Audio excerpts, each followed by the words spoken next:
সম্মানিত ভিউয়ার্স, আপনারা দেখতে পাচ্ছেন এখানে বৈদ্যুতিক তারটা খুব ঝুঁকিপূর্ণ অবস্থায় আছে। এটা হচ্ছে চাঁদপুর জেলার শাহরাস্তি উপজেলার রাগুই 2 নং ওয়ার্ডে। আমরা বিদ্যুতের লোকের দৃষ্টি আকর্ষণ করছি। আসসালামু আলাইকুম এভরিওয়ান, আমি এখন আছি চাঁদপুর জেলার শাহরাস্তি উপজেলার রাগুই 2 নং ওয়ার্ডের কালভার্টের উপরে। আমার মাথার উপরে দেখতে পাচ্ছেন যে বৈদ্যুতিক তার 33 কেবি। তো এই বৈদ্যুতিক তারটা আমি আপনাদেরকে ভিডিওতে দেখাই দিচ্ছি যে তারটা একেবারে মানে ছিঁড়ে পড়ার অবস্থা। তো এই বিষয়টা কর্তৃপক্ষের দৃষ্টি আকর্ষণ করছি, কারণ হচ্ছে এই রাস্তাটা দিয়ে সামনে হচ্ছে প্রাইমারি স্কুল।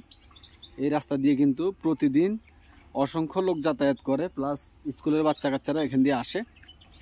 আপনারা দেখতে পাচ্ছেন আমার পিছনে কিন্তু দুই দিকে দুইটা রাস্তা চলে গেছে। এই দুই দিক থেকে বিভিন্ন বাড়ির ছেলেমেয়েরা এখান দিয়ে স্কুলে যাতায়াত করে, প্লাস অনেক গাড়ি ঘোড়া এখান দিয়ে চলে। তো এই তারটার কারণে যে কোনো মুহূর্তে একটা বড় ধরনের দুর্ঘটনা ঘটতে পারে। জনসচেতনতার কারণে আমি পল্লী বিদ্যুৎ আইনাতলির কাছে আবেদন করব যে আপনারা অতি দ্রুত এটার বিরুদ্ধে একটা ব্যবস্থা নেবেন, এটাকে ঠিক করবেন। না হলে মানুষের ক্ষতি হতে পারে যে কোনো মুহূর্তে। আশা করি আপনারা বিষয়টা আমলে নেবেন।